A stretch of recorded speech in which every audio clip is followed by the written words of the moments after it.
You ever hear about Wu Zetian, the only female emperor in the history of China? Good, cause this isn't about her. I know I talk about Wu Zetian a lot, but there are plenty of other prominent female historical figures in Chinese history to know about. One who's gone especially under the radar is the protagonist of this video, a warrior queen of the Shang Dynasty who lived in the 13th century BCE, about 3,200 years ago. She's commonly referred to as Fu Hao, but that's not her name. Fu was a title like lady, and Hao denotes her ancestral clan. It should also technically be pronounced Zi, since it's supposed to be a family name, but everybody reads it as Hao, so I'm just gonna call her Fu Hao for convenience. Like the case of Wu Zetian, which is also a title and not a name, we will probably never know Fu Hao's actual given name, because the given names of women back then were considered extremely private, and weren't put on record. Not that Fu Hao survived in the traditional historical records at all. This is why I say she's a forgotten warrior queen, because most of what we know about her comes from archaeology and not written histories, which is the opposite of how it usually is in China. Her legacy was deciphered from oracle bones, which was a way of divination back in the Shang Dynasty, where they carved questions onto turtle shells or the shoulder bones of oxen, put them in a fire, and then interpreted the cracks the fire made. There are whole pits of these oracle bones in the ruins of Ying, which was the capital of the Shang Dynasty 3,000 years ago. Out of over 10,000 pieces of oracle bones, Fu Hao's name is mentioned over 200 times. She was one of the 60 wives of King Wu Ding of Shang and one of his 3 queens. Okay, I know this sounds like this dude was just lounging in a harem all day long, but things were different in the Shang Dynasty. These marriages were mostly political alliances with neighboring nations, and these women had actual duties in the court. For example, while Fu Hao was mentioned a lot in association with military affairs, there's another queen of his, Fu Jing, who seemed to be in charge of agriculture. Also, Wu Ding might not have had these 3 queens at the same time. I mean, he ruled for 59 years. It's entirely possible that his queens kept dying, so he kept having to take another. My research gives unclear answers on whether the Shang kings were allowed to have multiple queens at the same time, but I'm leaning toward no. It's been the case for most of Chinese history that, while you can have as many concubines as you can afford to take care of, you can only have one main wife. Now, while it's amazing that these oracle bones survived 3,000 years so we could learn all this lost history, the longevity of items is not always a good thing. I'm talking about plastic. It's not good that we're making so much stuff that isn't biodegradable, especially when 40% of plastic is single-use. That's why when Blueland offered to sponsor this video, I jumped on the chance to try their products. Unlike the typical cleaning liquids sold in single-use plastic bottles, Blueland makes these nickel-sized tablets that you dissolve in their sturdy bottles that you can refill over and over. They were featured on Shark Tank, and accepted an offer from one of the sharks, which is an amazing backstory. Blueland doesn't use single-use plastic in any component, not their bottles, not their tablets or wrappers or shipping. All their products are vegan, cruelty-free, and made with clean ingredients. That means no ammonia, chlorine bleach, or parabens, so no more worrying about accidentally making chlorine gas while you're cleaning your bathtub, which is something that I used to worry about a lot. The tablets are just $2 each, which is a big saving compared to the $5 or $6 you usually have to pay for a bottle of cleaner or hand soap. It goes as low as $1.55 if you buy in bulk. How they work is that first, you fill your forever bottle with warm or hot water. Drop in the tablet, wait for it to dissolve, no need to shake it or anything, and then you put on the nozzle after it's done. I was impressed with how cleanly the tablets dissolved. There was no gradient or anything. I got the Clean Essentials kit from Blueland, and it came with hand soap, glass and mirror cleaner, multi-surface cleaner, and a bathroom cleaner. You can save 20% by getting a kit over buying individual cleaning products. Plus, you can use my code to get an extra 20% off. Just click my link in the description below to get that 20% discount off your first kit. They now ship to the US, Canada, the UK, Australia, and New Zealand. Make the change for the environment. Reuse your bottles. Anyway, Wu Ding was no despot. He was a capable ruler who famously lived among commoners while he was crown prince, hiding his identity so he would understand their concerns better. In his travels, he came upon a wise hermit Ganpan who quickly deduced his true identity, and so Wu Ding asked Ganpan to be his mentor. Legends say that once Wu Ding took the throne, he didn't speak for 3 years. He just observed his court as Ganpan ran it. When he finally broke his silence, it was to announce that he dreamt of his ancestor Chen Tang, the founding king of the Shang Dynasty, and that Chen Tang was sending him a sage named Yue to assist him in running the kingdom. Wu Ding ordered the court artists to draw down Yue's features as he saw in his dream, like they were doing a wanted sketch or something, and then he sent people to find Yue. Of course, this was all theatrics. Wu Ding had actually met Yue while he was undercover as a commoner, and greatly admired Yue's intellect. Problem was, Yue was a slave laborer, and there was no way a slave laborer could become an official through normal means. So Wu Ding had to make things really dramatic and mystical for people to tolerate Yue coming into the court. After being made chancellor, Yue did not disappoint. He helped Wu Ding revitalize the Shang Dynasty when it was on the verge of decline, and was bestowed the family name of Fu. Now, there is a theory that this slave-turned-chancellor, Fu Yue, is actually Fu Hao, because while Fu Yue is prominent in all the traditional histories, there's no mention of him in any of the archaeological evidence, while Fu Hao is prominent in the archaeological evidence, yet there's no mention of her in the traditional histories. I want to note here that Fu Yue and Fu Hao are written as completely different characters, but some scholars theorize that they're the same person, only people misinterpreted her as a dude during the passing of oral histories, and then when all this was formally compiled like 1,000 years later,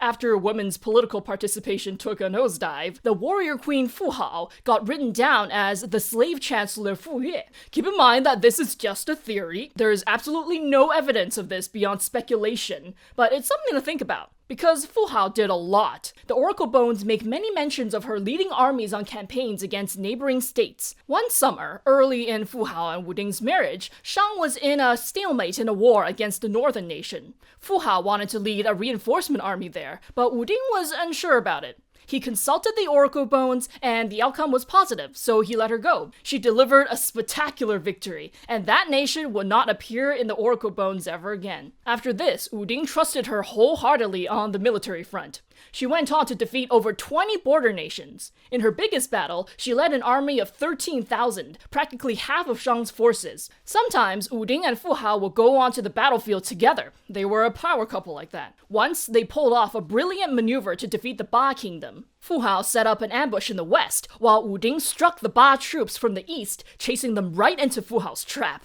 When Wu Ding didn't go with Fu Hao to battle, he would enthusiastically welcome her back after she returned from a campaign. Once, he went 80 kilometers out of the city to meet her. When they saw each other, they're said to have forgotten everyone else in court and raced their chariots together across the fields with wild abandon. Besides military campaigns, Fu Hao also went on many diplomatic missions, and Wu Ding would ask the Oracle Bones if she made it to her destination okay. She was also a priestess who conducted many rituals, and she captured escaped criminals. And unlike queens in later Chinese history, she didn't live with Wu Ding, but had her own fiefdom, properties, and treasury. She even had to pay tribute to him just like any other vassal. This was pretty common in the Shang Dynasty though. Women were much more politically active back then. They had many female officials and generals. 2 of Wu Ding's daughters were prominent in his court. I've mentioned this in my Wu Zetian videos, but women's rights rolled backwards across the dynasties of ancient China.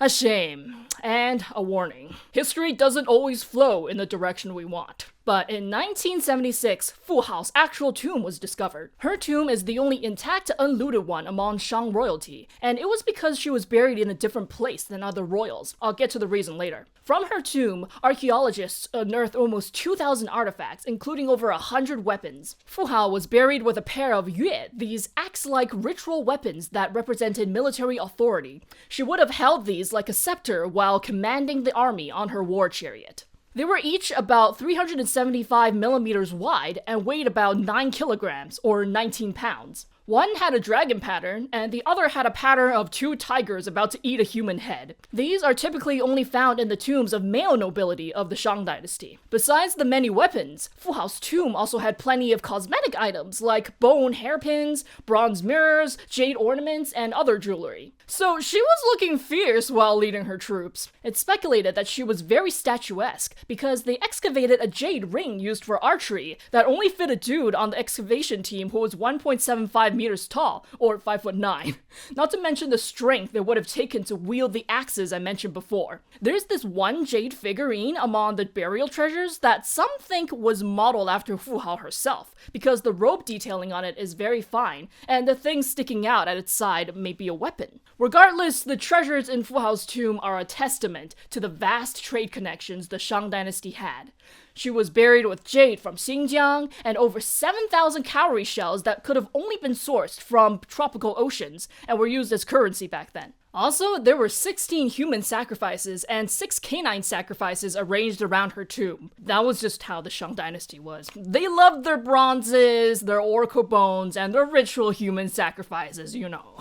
If you're interested in the excavation and you can understand Mandarin or read Chinese, you can hear the head archaeologist Zhen Zhangxian herself talk about what happened. I'll link the video in the description. Now, many articles about Fu Hao claim she only lived till about 33, but I can't find an actual credible source for this. Some scholars speculate that based on her range of activities in the oracle bones, it's likely that she lived longer than that. Maybe she was queen for 33 years? Though I honestly don't know where the 33 figure comes from at all. But however long she lived, it was much shorter than her husband Wu Ding. The oracle bones tell of how he fretted about her health as it declined. He asked questions like, are Fu Hao's teeth going to be okay? Fu Hao is still ill and not getting better. Is she going to die? Fu Hao is sneezing a lot. Will that get rid of the illness? Is Fu Hao's illness the work of a previous queen's spirit? Will my ancestors protect Fu Hao? Is Fu Hao dying? Is Fu Hao really dead? Yes, unfortunately, there was nothing Wu Ding could do but watch as Fu Hao passed away. Heartbroken, he built her a lavish tomb not in the traditional royal burial grounds, but right in the palace next to his office. Some scholars speculate that this was because she died in battle, since there were some rules back then that forbade those who died in battle from being buried in the royal grounds, because it was believed to bring misfortune. The oracle bones also say Wu Ding used a lot of blood from slain enemies as a sacrifice to her after her death, which would fit this theory. Or maybe it was just a Shang Dynasty person being a Shang Dynasty person. Another possibility is that she had died in childbirth, because there are also some oracle bones that suggest she went through a difficult labor, and bore at least one son and 2 daughters for Wu Ding. Or perhaps going on military campaigns while being pregnant over and over just has disastrous effects on one's health. Whatever the reason, Wu Ding burying her separately saved her tomb from being looted like all other Shang royals. It's clear that Wu Ding thought a lot about her after her passing. He would pray to her spirit before battles, and there were oracle bones with questions like, I dreamt of Fu Hao. Is this her spirit's doing? This eventually led to the very strange phenomenon of Wu Ding conducting ghost marriages for Fu Hao, which is when you marry 2 people who are both dead. He married her to no fewer than 3 Shang kings of the past, his own ancestors who were known to be good rulers. Likely, this was because he wanted them to protect her in the afterlife, because he felt guilty that he couldn't protect her while she lived, or because he was just that worried about how she was doing there. If he kept dreaming of her, he probably thought that she had a message that she wanted to send him. And so that is the story of the warrior queen Fu Hao, lost for 3,000 years but unearthed on bone shards. If you would like to see more videos from me about obscure yet amazing women from Chinese history, please consider tipping me on Ko-fi or supporting me on Patreon. Also, this is super cursed, but I had a shipment of 150 copies of my book to my house so I could sign them and send them off to a book box. And I was like, you know what? While I have this many books, I might as well make a throne out of it and take a nice picture. And so I did. And I uploaded it to my social media platforms. Except there were too many comments that pointed out how there is inherently more value in the copies of my book that I directly sat on. Y'all need Jesus in your life. Y'all need the Lord. Every day we stray further from God. So, in an attempt to make this situation less cursed, I have decided to auction off one of those copies that I sat on for charity. for cervical cancer charity specifically, because January is Cervical Cancer Awareness Month. Cervical cancer is preventable and treatable as long as people across the globe have access to the HPV vaccine. Also, if you're over 21 and have a uterus, make sure you're getting your pap smears done when your doctor tells you to. So yes, if you would like to take part in this auction of a book that has come in contact with my butt, that I will sign and personalize for the auction winner, then the link is in the description below. It's on eBay. Actually, it was off eBay for a while because when I first put it up and I put it on Twitter, it was like 20 minutes and it got to $200. And then eBay removed the listing because apparently it was a danger to the community. It took me like an hour and a half to finally get in contact with eBay's customer support, and finally it got reinstated, and now I think the auction's up to like $300 for this copy of Iron Widow. I don't know. If you want to go bid for it, you can. This is for charity. Like, I'm not making money off this. All I want to do is turn this cursed thirsty energy into something good for humanity. Okay? That's all I want. Shoutouts to my Patreon Guardian Lions, Benji Sudolcan, Cooper Malamute, Curious Madcat, Darion, Do It Out of Spite, Eduardo Aguirre, Ehryn, Jakob Persson, Jose Velazquez, Kakuga, Kytes Universe, Lan, Ling Yu, Molly McAllister, Nick Helf, Robin Kyrisith Darmagsine, and TraTM. And thanks again to Blue Land for sponsoring this video. See you next time.